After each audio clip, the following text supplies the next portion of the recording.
We're now at the Motability Ireland stand, and I'm chatting here to Jonathan Moore about the huge range of vehicles that they have here. First of all, Jonathan, thanks for talking to us. No problem, Colin. Good morning to you.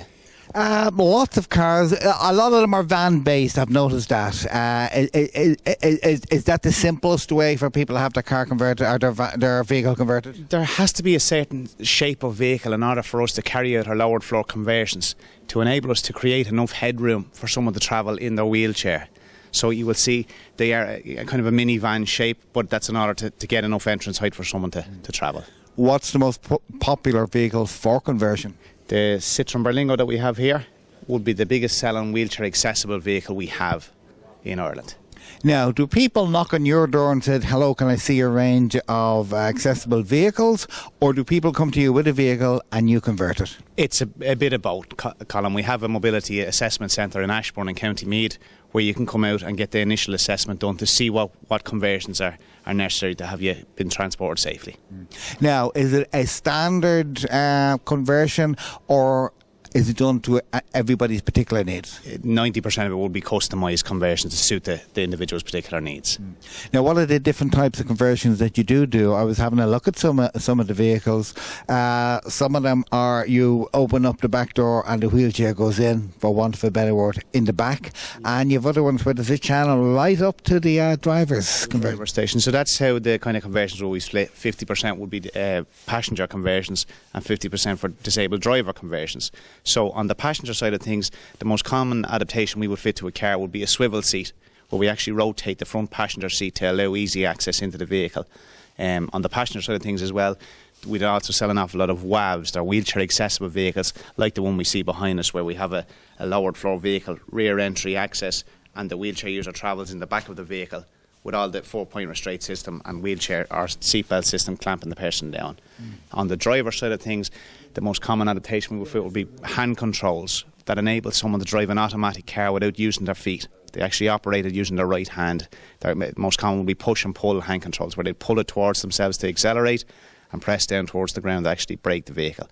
And then on the vehicle side of things, we would sell an awful lot of drive from wheelchair vehicles, like the one behind us here, where at a press of a button, the rear door will open automatically, the ramp will fold down, the suspension sinks down, and the floor has been lowered right up to the steering wheel to allow the wheelchair user. We can go over to this one here. Yeah, I'll just explain it even further, Colin. You can see the whole floor has been lowered right up to the driver's station. And we have an automatic wheelchair clamping system on the floor here. We would fit the accompanying bracket to the actual powered wheelchair, and as they drive in, they're docked in place at the steering wheel. And from there then we can customise what driving controls they need to actually drive the car safely. Now you say they're docked safely in there.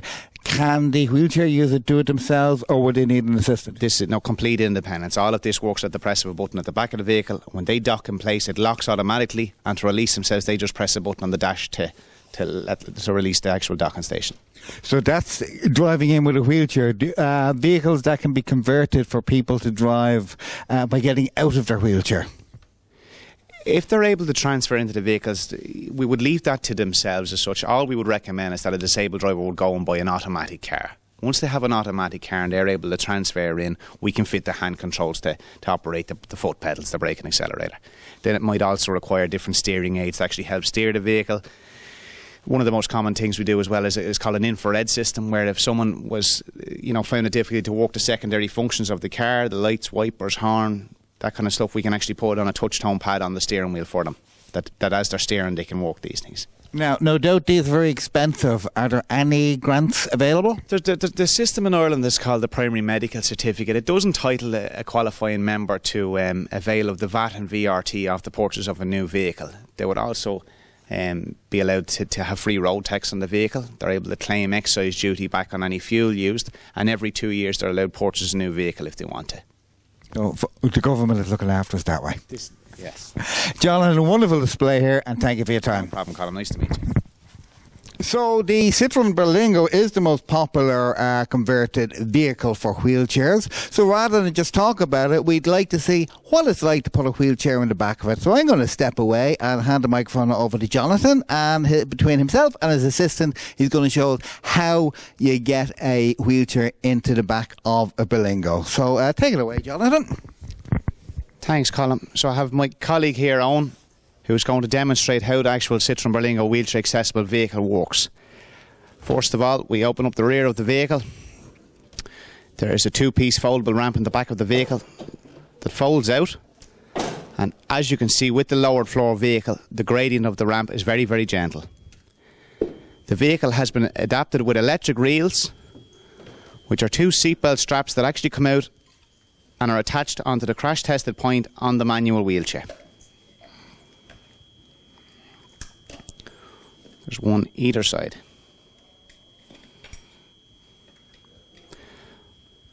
Once the electric reels are attached, the button is then turned off, which allows the wheelchair to be pushed in without falling backwards.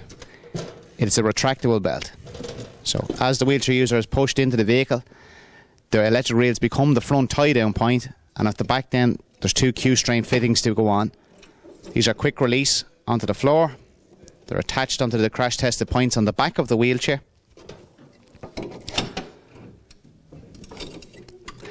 Once they are attached, they are wound up just to tighten up the two straps. The wheelchair is now secure, and now the lap and diagonal seatbelt is required. This is a seatbelt identical to an actual car seatbelt that goes around the wheelchair user.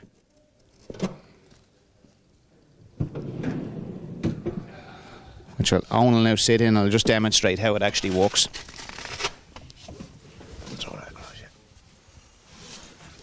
So it's a straight over a lap and diagonal belt into a normal seatbelt stock. We then come back to our foldable ramp.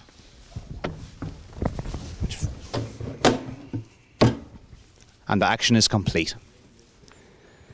The entry into a vehicle normally takes less than a minute.